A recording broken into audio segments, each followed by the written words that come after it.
Welcome to Season 3 of The Breakdown, the official podcast of the Breakaway Roping Journal and CapRoping.com. This season, we're diving into both the breakaway and cap roping like never before, bringing you the personalities, successes, and horses that make these events great. You can expect training tips from the top ropers, stories from the road, and industry news that goes beyond the numbers. I'm Taylor Vollen, your cap roping host. And I'm Lillian Kent, your breakaway host. And this is The Breakdown. Hey everybody, this is Lillian over here in Breakaway Land, bringing you a super fun interview with Danielle Lowman, known in the industry as the DLOW Show. Just so you have a little context, this episode was recorded while Dani was competing in her Super Series bracket at Rodeo Houston, and she went on to advance to the semifinals, winning a total of $4,500 there. Currently, she's number 2 in the world with about $54,000 won and has had a great winter run so far, winning both Fort Worth and San Antonio. Without further ado, we're going to turn it over to the DLOW Show. It's time to rope. Let's go. Good morning, Dani. How are you doing this morning? Good morning. I'm doing great. Just out here getting things ready for tonight's rodeo. Yes, ma'am. Got the second round in Houston tonight. Riding Boomer. Yes, Boomer. Riding Boomer over here. Long score. Times are a little longer, so going to chase them down on him. Went 3-5 last night. Definitely something you got to be ready to take more than one swing on us.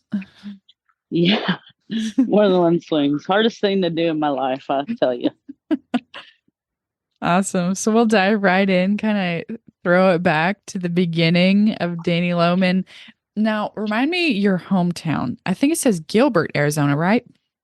Well, my hometown, like where I'm originally from, is called, on the reservation, it's called Whitecomb. And that's originally where I'm from. But my, living situation is in Gilbert, Arizona, yes. Okay. Like I live in the city. You're a city girl now. Kind of. You're like, I won't claim that. So how many years were you on the res? Just up until you're 18? No, I had been living on the res with my dad from 7th all the way to high school on the reservation. So I'm going to say from like 11 or 12, around that area. Is that right? I don't know. Somewhere around there. Or 13. Yeah, just kind of the preteen years up until closer to graduation. Yeah, I graduated from Holbrook High School, so I would ride the bus every day for an hour. Literally felt like military life growing up from the reservation just to get to Holbrook. Holbrook is about 45, maybe about 50 minutes north of where I'm from. And it's pretty much home. It's where I grew up. My parents are both from there, from Whitecomb. The community is called Whitecomb. Mm-hmm. I'm going to say the population is about 800, maybe 800 people that live around, but it's on the reservation, and there's a lot of space in between all of us. So my mom and dad probably live maybe about 30 miles within each other. Wow. And what were some of the parts you appreciated about growing up on the reservation? I guess just having your family around, like growing up, and everyone being together on the weekends, but on weekdays, we would all, we had to commute to work, got to commute to school, you know what I mean? So growing up with my dad, he took care of me and my little sister. Well, my mom lived in Snowflake, Arizona, and she lived there until maybe until I was like maybe 20, and she moved back to the reservation. So that's kind of where home is when I go home, go to my family. I have so much family on the reservation. So I go go to that community and I'll see everyone from mom's side, dad's side. Takes me about a good 4 days to visit all my family out there. It sounds like a good time, honestly. Yes, it is. It's a great time. I love when we have like uh family gatherings out there because like everybody has to bring like, food. Like so we don't have to go to town at all. So everyone will like, you know, get food and drinks for a couple days and we'll all go home and hang out there at my nollies where I learned how to rope. That's on my dad's side. His parents' place. And my family, have an arena out there. My uncles and my cousins, some of them they rope. So, we have a blast out there. Rope cattle for the weekend, ride horses, everyone's around. It's a lovely time. It sounds awesome. So, speaking of roping, when were you first interested in it? When did it start kind of piquing your interest and you wanted to be a part of that world? My my dad had always had horses. Like he started roping late. So my dad always had horses when I was growing up. Like I'm going to say he started roping around when he was like 30, 31, 32, because he went to the Air Force. So he was based in the Air Force for a couple years out of high school. So then, he would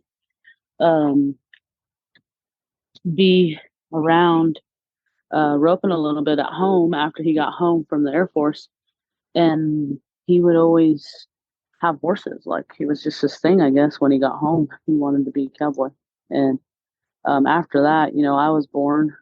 And when he had come home from the Air Force, and then like just growing up, he would go to team roping jackpots. I mean, I guess he just got, invested in it on his own after the Air Force. And, from 30 to probably 50, uh, probably to like 50, about 50 years old, he got pretty good and he went to the Indian finals, I think a couple times. And, you know, um,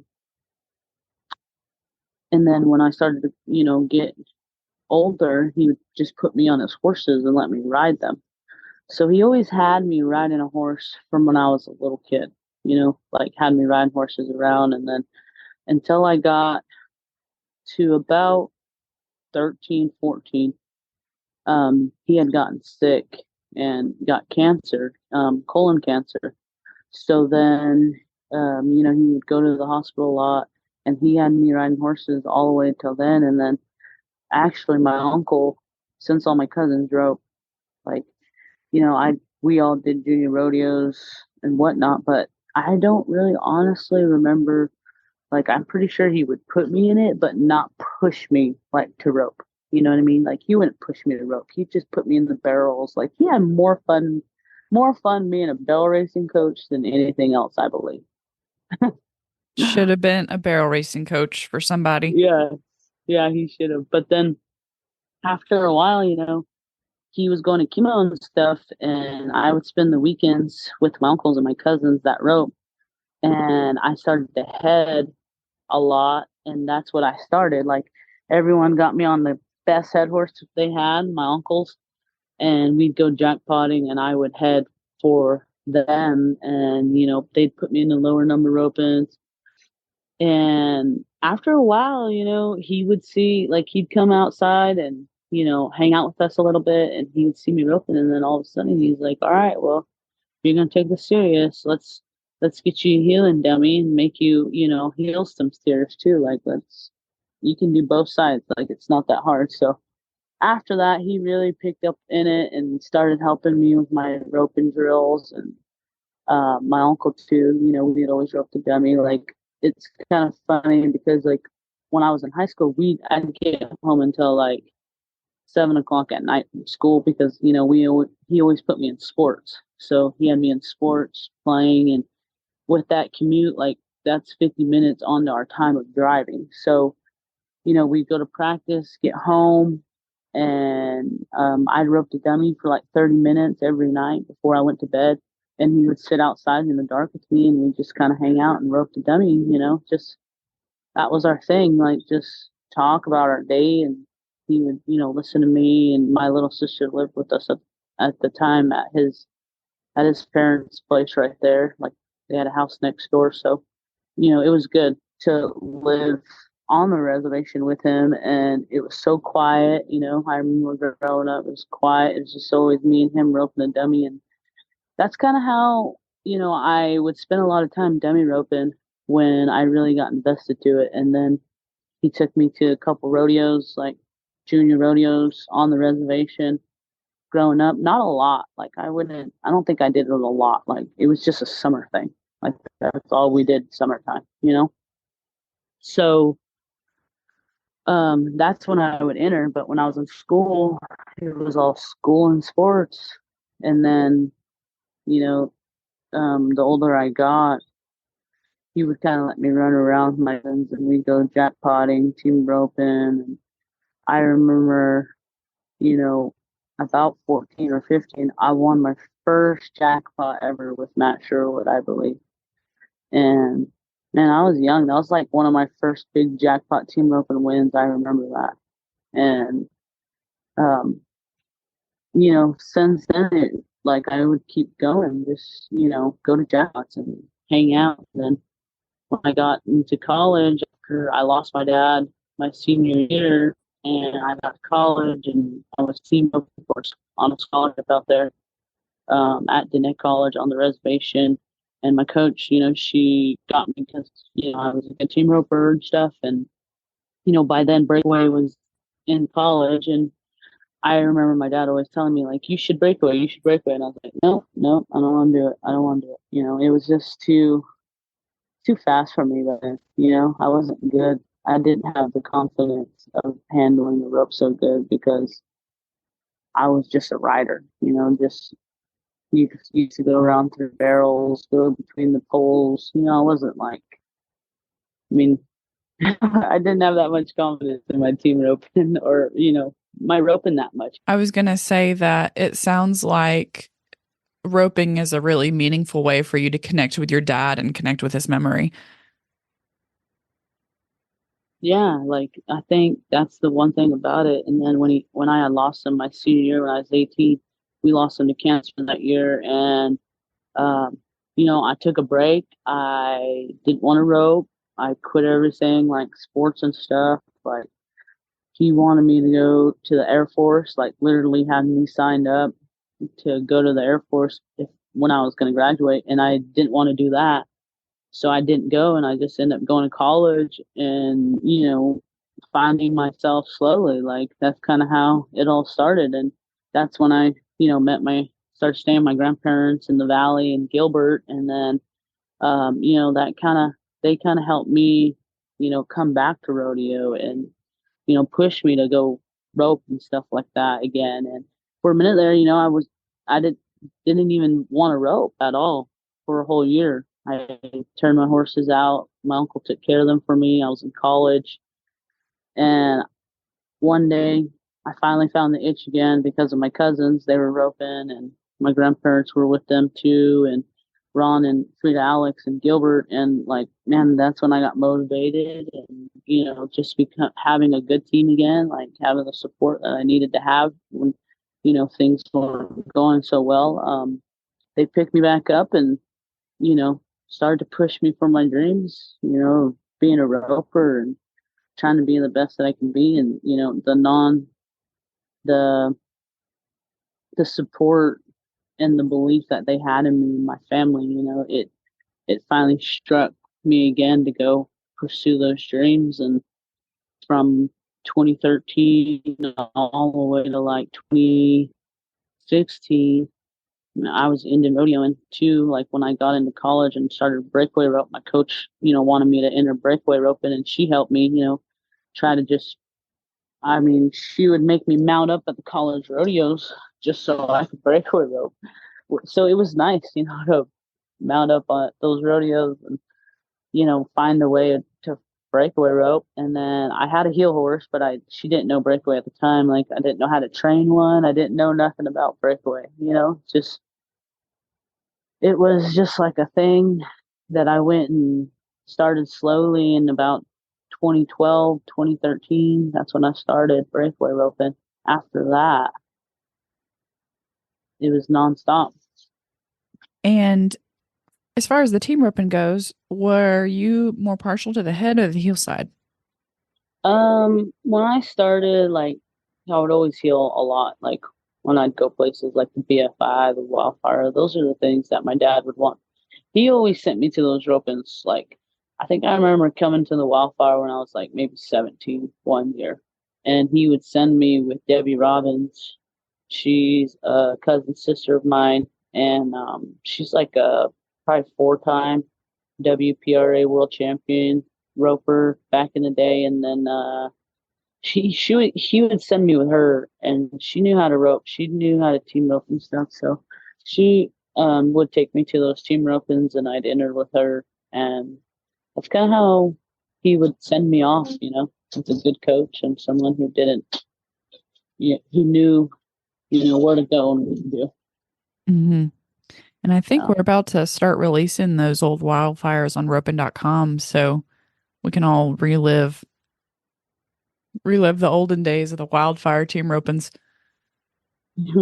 Yeah, those I don't remember, man. I went to a couple, maybe two in Salado, maybe I'm not sure, and then I think I finally won it when it went to Hamilton in 2019. So you know, around those times, um, I had hardly gone. It was that time was a blur. Like I wasn't really committed. I would just come just to have fun and rope, but then I'd have to go home and go to work. Go back to school or do whatever I was doing back then. I think I was working in rodeo and trying to get better at breakaway, kind of on the low, but I had a 40-hour week pay, and just living life out there, trying to make a way for myself. What were you doing? I did a little bit of um just homework, like um my family, they're big on construction. A lot of my family do construction work, so just whatever they need me to do. I was a helper, I was a welder helper, I was a framer, like metal framer, worker. We did the layouts. We'd do all kinds of stuff, like whatever they need help with, I'd go help. That's freaking cool. Yeah, so we know a lot about that. Did work like that, but my family, they work like that. They work in the construction site, and they the city of Phoenix is so big now that man, you can find a job anywhere out there in the construction world. Like I think I did pipe fitting too for a year because it was a higher paying job and it was easy. So you know what I mean? Like it was just hardcore grind, like stuff like that. Whatever field they needed you in, you would go. Yeah, you were working and roping. Yes, and it was fun. I was Indian rodeoing a lot. I was Indian rodeoing, found me a breakaway horse. My grandparents in Gilbert helped me get a breakaway horse, and we bought our first breakaway horse, I believe, in 2015. Our first ever breakaway horse from Sylvester Mayfield, and that's my grandpa, the one that I travel with. He's the one who bought our first breakaway horse. Your grandpa seems Yeah, like a super cool dude. he is. He works hard too. Like he's a retired electrical guy. So, he was doing construction, like, he would know where to find jobs. Like he'd go, hey, go work over here, they'll hire you. You know what I mean? Like he knew the industry too. So, back then, he was like, man, we bet you we can, find something that's good. And back then, $6,500 was a lot of money, but it wasn't as much as what money is today. I mean, So 6,500 still sounds pretty good, but I know what you mean. yeah, and Like, um, that's we bought our first breakaway horse from Shad's dad, and that's when I first seen Shad. He was just a kid, and we went over there and tried out a few horses, and we ended up buying one, and went on to our Indian rodeo days, and man, we started kicking butt after we figured out, a horse. She was a runner, but not a stopper. She'd run to the calf, get you there. As long as you go up and stop her, you'd be fine. It was funny because one time Shad's dad was like, "Man, you don't need something to stop. You just need something to run." I didn't realize you'd So known his family that long. yeah, his family, we got introduced them from, some family friends that said, they had some horses, just we were into rodeo, go to Oklahoma and like we'd do it as a family, go to Oklahoma, go to Montana, go to a couple rodeos and then, be done. Like it was maybe like a week and we'd go on the weekends, but be home, we'd come home. Like there was no, like, we'd come home and work, you know what I mean? So we always did trips, like fast trips back in the day. So when did you start transitioning from full-time Indian rodeo to PRCA?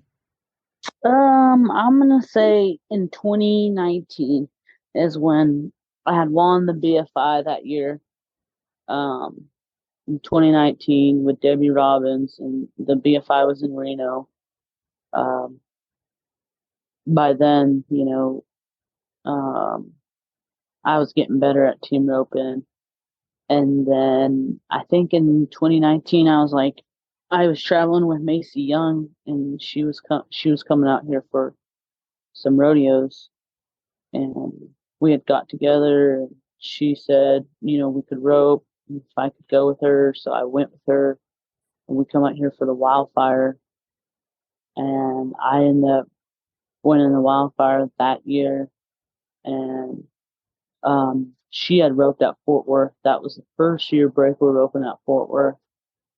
And I honestly remember sitting way up there on top, like sitting up there on top, being a team roper only, and watching them breakaway girls rope and not be down there. And that gave me the itch. Like, I want to rope here. Like, you know what I mean? I want to rope here. And so it is a great feeling to like accomplish that goal of, winning Fort Worth.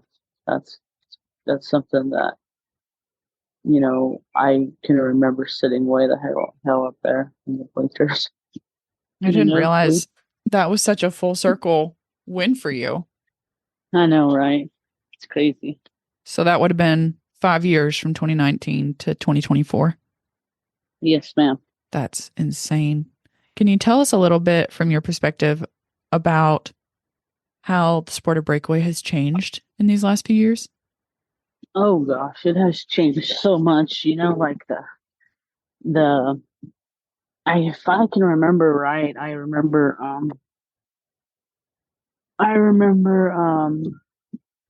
like going home after that trip in 2019 and telling myself, man, I need a breakaway horse. If I can buy me one, I would be okay, So then that was the following year, I think in 2020, I had tried out a few breakaway horses going home and didn't like anything, but was still trying to breakaway rope, on the same horse that I had. But I knew that I needed a better horsepower to like hang with these girls.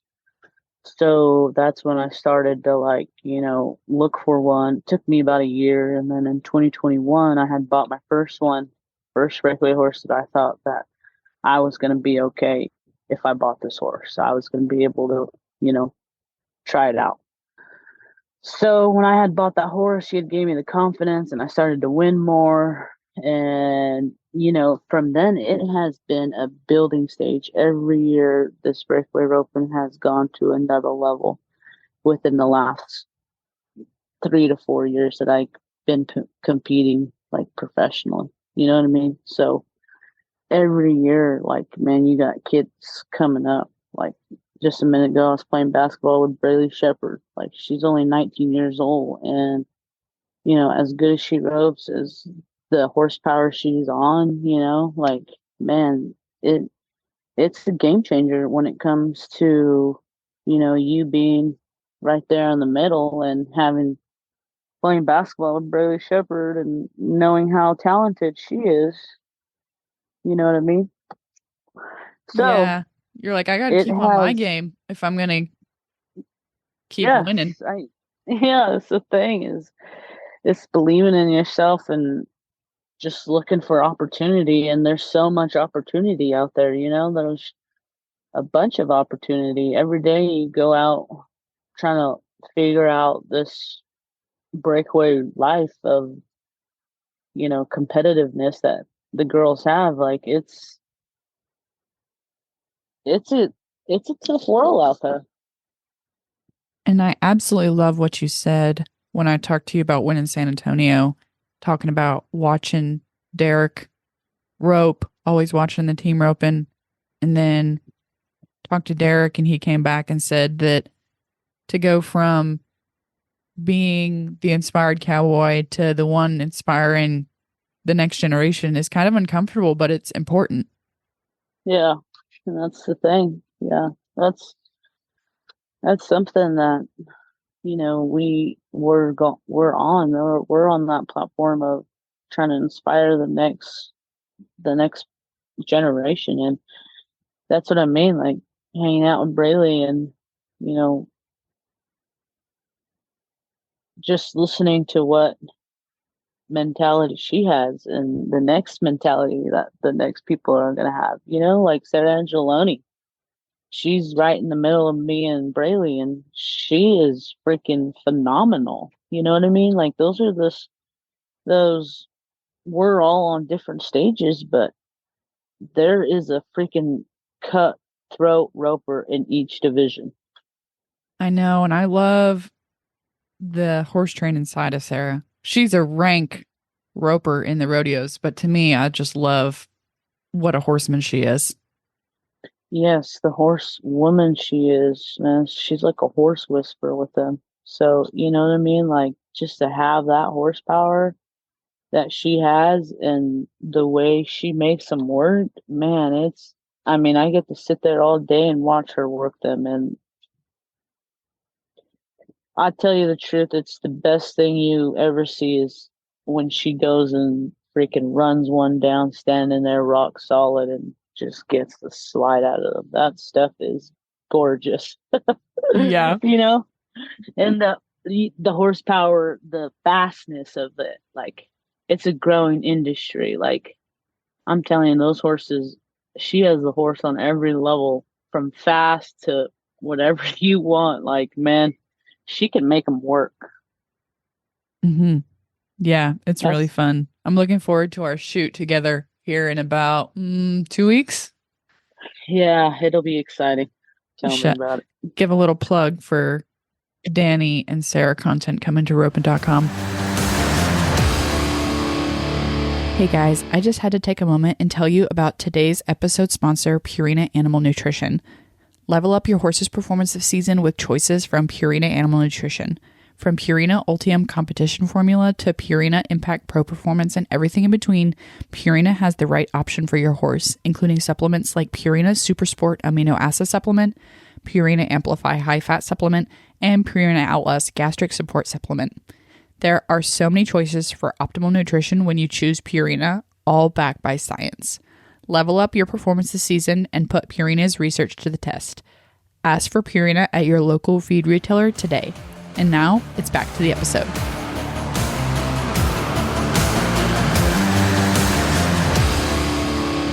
So, when did Shabiz come into the picture? So in, I believe we bought her in August 2022 in July. And we were looking for a horse, me and my family, and we just wanted something different. So, you know, um, I've always been um a fan of Shelby Beaujolais since I'm gonna say I've met her maybe in 2013 or 14. She was in Arizona and she would always be down there and I would see her team rope and she was a really good team roper.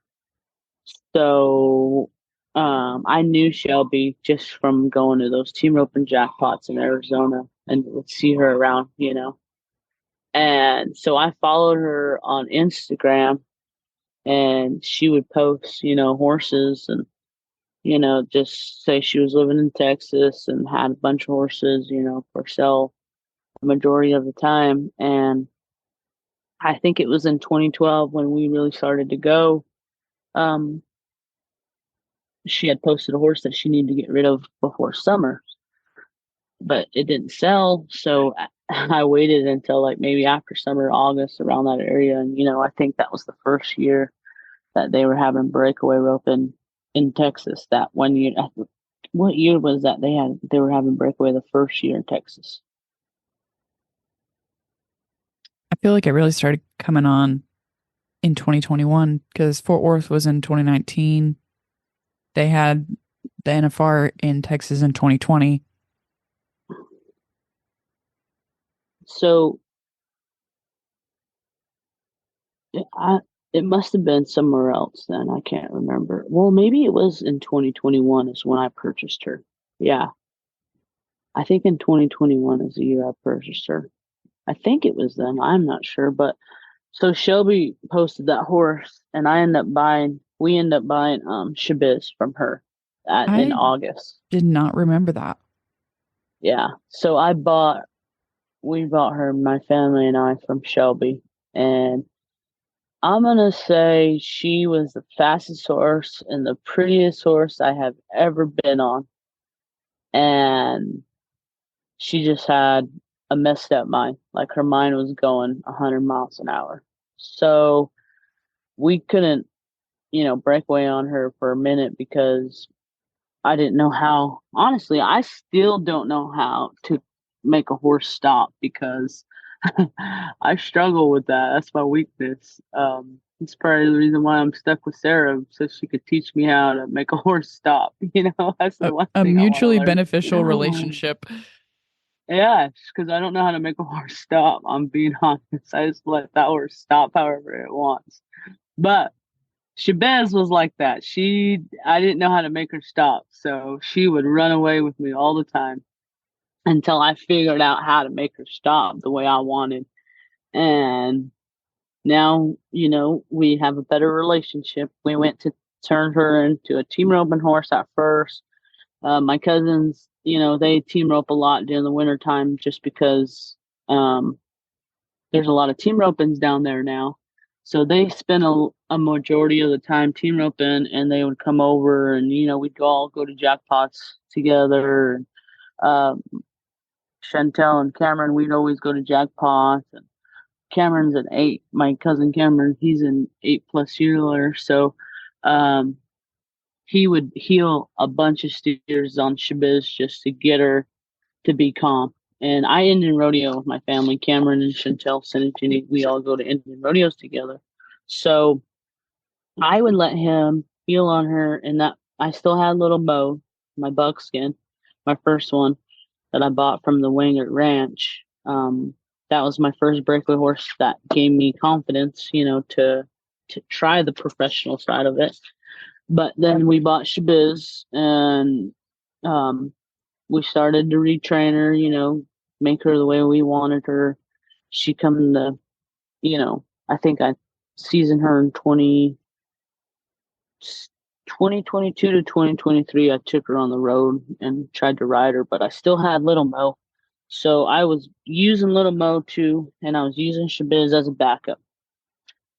And after a while, she started to step up and really take pride in what she was doing. And now she's at the top of the line, and I end up losing Little Mo, so I end up finding Boomer, and we got another one at home too. We have a few more at home that we haven't really took, but they're all getting seasoned. We season them in Indian rodeo, so it's nice to go to Indian rodeos and be able to season some when I'm not pro rodeoing or I'm at home. I'm writing other stuff that we're working on that they can be a backup or something. Mm-hmm. So it's nice deal with my family. We all like to rodeo. We all like to ride horses when I'm home, and just it's a family deal. And getting to go home on the reservation. My cousins live. We all get together, talk crap about each other's horses, and say who's doing the right thing. It's kind of funny. It's a family affair, so it's nice. Some good old fashioned tough love. Yes, and um that's just kind of how we go about. Go home, spend time with family, and talk about what we need to improve on with horses and life. And it's a great family fun. My family's so big, so it's when you're Navajo, man, you got 4 clans, and you go by them, and you'll find out who's your relative, who's your aunt, who's your grandpa, who's your grandma. It's a big culture. Okay, so let's discuss a little bit about what's next for the Danny Lowe Show. What are some of your goals for the 2024 season? I mean, you're leading the field by about double what the next person has 50,000, and it's not even March. You know what? I am an ear by play type of person. So I only know as much as you do right now. And we're just going to go with that. You just roll and see what you and Sarah Ann are up in and let the rest take care of itself. Yeah, because try not to think about it too much. I mean, go on in life every day doing the best you can do it. And, let the pieces will fall where it needs to fall. Yeah. So what does a normal day in the life look like for you right now? Normal day of the life. Get up every day, feed horses, ride and warm up horses and rope and pull the sled for young ones. You know, just working hard at it and learning how to get better each and every day, and talking to my family on the phone. My family's been talking a lot to me lately, about the runs on TV, what I'm thinking about, just like personal life level stuff. And I mean, every day don't know what's going to happen. So try to live the day the best way you can, and being thankful and grateful for what you have, and just, um, trying to be a, good person in each step you take. And that's the best way to live it, because life is too short, and who knows how long this is going to last, man. Everyone has their year, and that's the one thing I enjoy about rodeo is I know, I've worked hard to get to where I'm at, and it's fallen in the in the area it needs to fall in. And we always dreamed of winning all these rodeos. It's always a bucket list deal, and just trying to focus on what the next step is we got a lot of ropings coming up, and a lot of good industry stuff is growing. And it's exciting to just go out and be the best version of yourself, and have a rope in your hand and promote women's roping. The everyone ropes good, so it's a good deal, like, to just be out there and be who you are, and what matters matters. Yeah. Roping's just a bonus for the rest of life. Yes, yes, and that's the way I look at it. You can't. It's it's good to take it the way you need to take it. I enjoy it right now. Who knows how long I'll be able to enjoy this life. So I'm doing the best I can and trying to promote it in the way I feel like it should be promoted. And that's just the way I look at it. My goals are different, farly from rodeo, like this is just a yearly goal that the past 4 years that seeing, Jackie, Martha, Sawyer, no, Jackie, Sawyer, Martha, Shelby win all those gold buckles, man, it's something that's in front of you. And those are, goals that are achievable, within all age, all size, all race, whatever you are, anyone can achieve that. Yeah, I love seeing the diversity in the breakaway field, and I feel like we have more room to bring more people into the fold as well. Yeah. I mean, it's just a growing industry, and that's what it is like, everyone talks about, the older ladies talk about how they want their kids to have the opportunity to go to the Thomas and Mack. That's a freaking great goal. Let's achieve that, that's, and, the fraternity side of it, that stuff is big, there's so many girls out here who are headed that division, like headed that way, now. So that's great, like this morning I was talking to Joey. She's like, we have some young horses. We want to start, shifting that way too. You know what I mean? There's room for everybody to have success, and that's it's a growing industry. That's what I mean. Like everyone's gonna have their year, and shit, if you have your year, great job to you. It's a tough world out there. Yeah, like you mentioned, the futurity industry, if you're not going to be doing the pro rodeos, you could be making horses and selling good breakaway horses for a lot. Yeah, and growing that industry, and that's what people are doing, and that's just the way it is. Like that's good. Like that's what a lot of people, are headed toward. That's another eye opener. Just having an eye open for each division is great. And if you want to grow that area, kudos to you. That's a great industry to be in and grow. You know what I mean? 100%. It's really exciting.